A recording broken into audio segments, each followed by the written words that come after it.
이 말씀을 또 드립니다. 3번을 최근 몇 년간에 계속 사퇴하셨어요. 그렇죠? 사퇴를 하셨습니다. 선출된 자리에서. 예. 그렇죠? 이 사퇴가 출마하려고 이번에 대구시장 사퇴하셨죠? 그렇죠. 그리고 전에는 출마하려고 경남지사 사퇴하셨습니다. 그렇죠. 그리고 그 전에는 대구시장 출마하려고 국회의원 사퇴도 하신 적 있으세요. 그렇습니다. 그렇습니다. 그렇게 선출된 입장에서 굉장히 중요한 자리들이었잖아요. 그런데 더 좋은 자리를 가기 위해서 그렇게 사퇴하는 거? 그거 뽑아준 분들에 대한 예의가 아니지 않습니까? 내가 그거 물을 줄 알았어요. 답을 해주시죠. 경남지사 사퇴할 때는 난 사퇴하기 싫었는데 당이 박근혜 탄핵되고 지지율이 4%였어요. 당을 해체하라고 했어요. 당이라도 살리려면 당신이 올라와라. 그렇게 해서 당의 요구대로 내 올라간 겁니다. 두 번째, 대구시장 사퇴는 후보가 되면 20일 이후에 사퇴를 해야 됩니다. 후보가 될 자신이 있기 때문에 사퇴를 20일 땡겼을 뿐입니다. 제 말씀은 그리고 그러니까, 국회의원 사퇴는 그 당시에 경선에 지고 난 뒤에 경선에 치열하게 붙던 한 당사자가 서울에 있으면 윤석열 대통령이 불편할 것이다. 그래서 지방으로 내려간 겁니다. 후보님, 그런데 뽑아주신 시민들과 국민들이 계시잖아요. 그분들은 만약에 후보님께서 그렇게 다른 자리를 위해서 중간에 갑자기 떠날 거라는 거 알았다면 후보님 뽑아줬겠습니까? 국회의원 수성을에 사퇴할 때는 대구시장으로 가기 때문에 문제가 없죠. 똑같이 대구시 일을 보니까.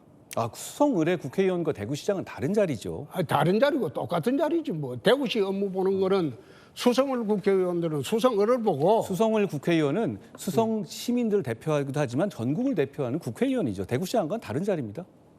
국회의원 한번 해보셨어요? 그걸 해봐야 알겠습니까? 그러니까 국회의원은 안 해보고 어떻게 그런 질문을 해요? 그러면 국회의원의 첫 목적은 지역구 발전입니다. 예? 지역구 제 말씀이 그렇죠. 그거예요. 지역구 발전의 임무를 맡으신 분인데 대구시장과는 전혀 다르죠. 다르지 않죠. 더 좋죠. 대구시장의 대구시 업무는 수성을 업무는 대부분 대구시장이 결정을 합니다. 더 큰 결정자가 돼서 수성을 그 국민들은 더 좋죠.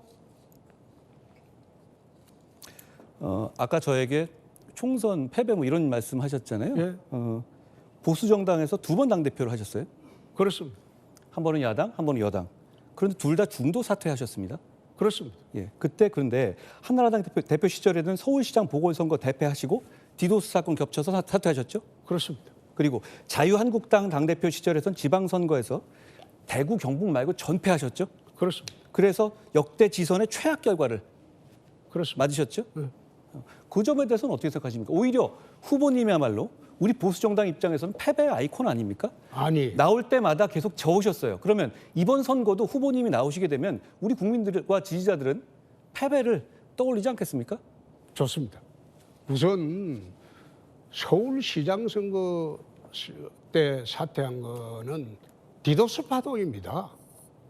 디도스 파동은 우리 당에서 하지도 않았고 그렇지만은 그 당시에 최고식 위원회 운전기사가 그게 파동의 주인공입니다.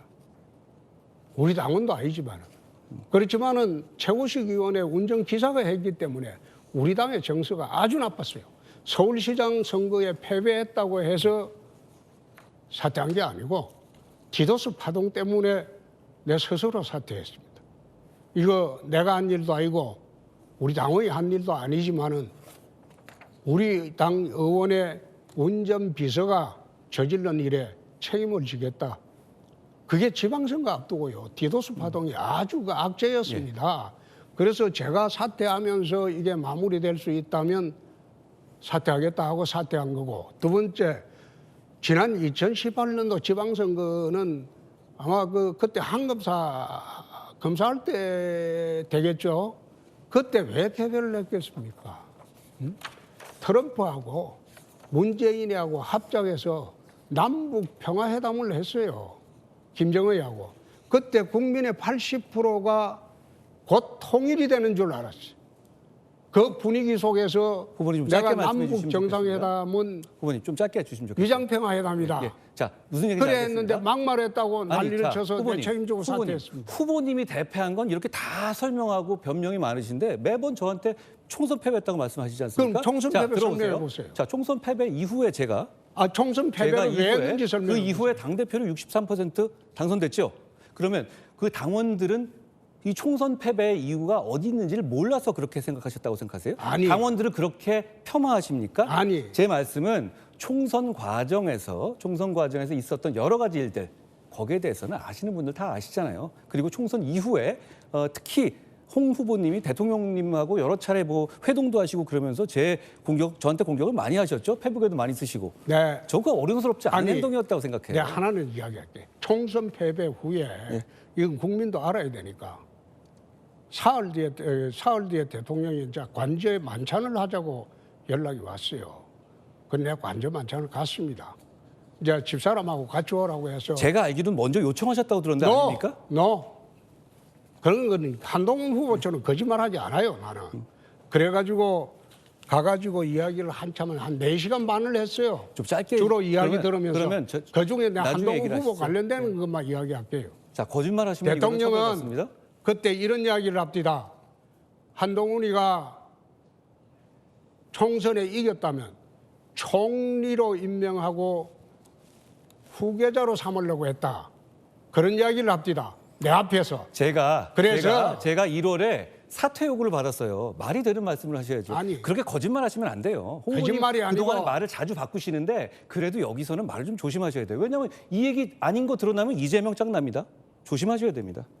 왜냐하면 제가 직접적으로 김문수- 사퇴하라는 요구를 받았잖아요. 김문수 그건 나중에 이야기고 워낙 여러 명이고 깐족거리니까 1월입니다. 사퇴하라고 하죠. 1월입니다. 아니 그러니까 1월 얘기라니까요. 아니 총선 전에 공천 가지고 싸웠잖아요. 후보님, 예, 그러니까 깐족거린다는 그런 말 얘기 자체는 했겠죠. 정말 이젠 제가 좀 말씀드릴게요. 하여튼. 그게 자신 있으면 쓰시는데요. 지금 홍 후보님이 하시는 게 깐족거리는 거예요. 그런 얘기는 서로 안 하시는 게 공개적으로 우리 국민들이 보시고 우리 당을 그럼 보시는데요. 예. 깐족거리면서 서로 토론해 봅시다. 깐족거리면서 해봅시다. 후보님은 국민들이 어떻게 깐족거리십시오. 생각할지. 저는 안 그럴게요. 저는 품격을 지키겠습니다. 예. 하나 더 말씀드리다 가겠습니다. 계엄이 해프닝이었다는 생각은 지금도 동일하십니까? 한 2시간의 해프닝이었죠. 그러면 그 이후로 제가 대구에서 많은 시민들 만났는데 정말로 소상공인들의 삶이 어려워졌다고 합니다. 환율도 폭등했고 이거 해프닝일 뿐입니까? 아무런 피해가 없었습니까? 아니 계엄 때문에 세상이 흉흉하니까 예. 그런 피해는 있었겠죠. 시간 다 됐습니다.